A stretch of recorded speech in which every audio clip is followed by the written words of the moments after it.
trending now. Char. Joke lang. No, paano mo survive yun? Wala, umiyak lang ako. Iyak lang na iyak. And then sabi ko, umalis ako. There was a time I went to the States and then I said, no, I'm really a creative person. Like, I love showbiz here. I love being with the people on set. Parang, I'm not for the corporate world. So that's why I realized na ito talaga yung landas ko. So you're a picture of your happiness. I'm sorry. You're a picture of your happiness. Oh, thank you so much. It's so my any secrets that you could share with us? My child, have a kid. If you don't have a kid. I think yun talaga yun. Kasi parang siya yung nagpapasaya sa akin eh. Pag galit ako, pero makita ko lang yung ngiti niya. And then he'll say like, happy birthday, mommy. Or when he'll sleep next to me and kiss me, say, I love you, mommy. Ay, grabe. Iba yung joy. Iba yung happiness. Parang makakalimutan mo lahat ng inis or like, you know, stuff like that. So I think yun talaga. Papayagan mo siya mag-showbiz?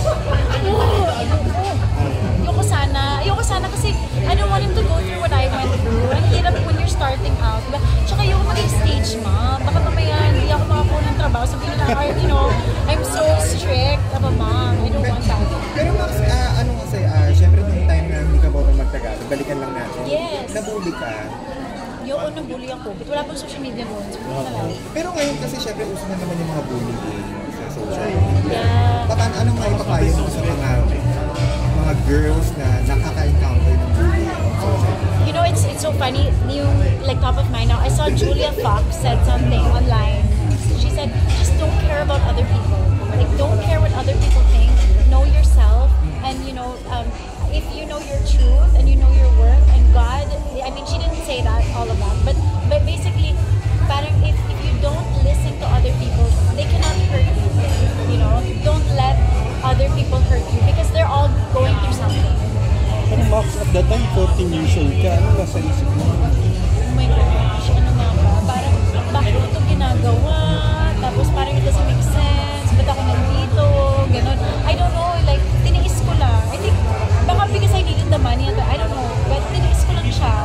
Sa kakatiis ko, nakarating ako dito. So it's really like, matirang matibay sa showbiz, diba? And slowly but surely, parang it's nice not to take shortcuts because I feel like it makes you more proud of yourself kasi pinaghirapan mo talaga yung career mo.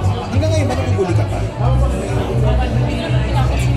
Oh yeah, minsan, but I don't like care. I'm too pretty to keep charged. Balikan tanong kanina kasi yung parang you're staying in the fashion week, in the fashion world. Yes. Paano niyo pinahanda yung ibang politika din doon? Kasi we know naman po na may bawat industry is may politics. Yeah. It's different there, so I don't know. Parang I was only there because of my best friend, si Kristen, to support him. But if it wasn't for him, I wouldn't be there talaga. So parang hindi ko na, that's not my industry talaga. Symbol din po kayo ng women empowerment. And alam naman po namin female friendship ay mga parang symbol na parang pinupuntahan para empower yung isa't isa. Sa friendship po sa showbiz, like for example po sila si Pia, parang how do you empower each other or something like that? Or other friendships too? Basta ako, I try not to hurt anyone. Yun lang. I just want everyone to be happy. Even if they don't like me, it's okay. You know, I'll never be liked by everyone.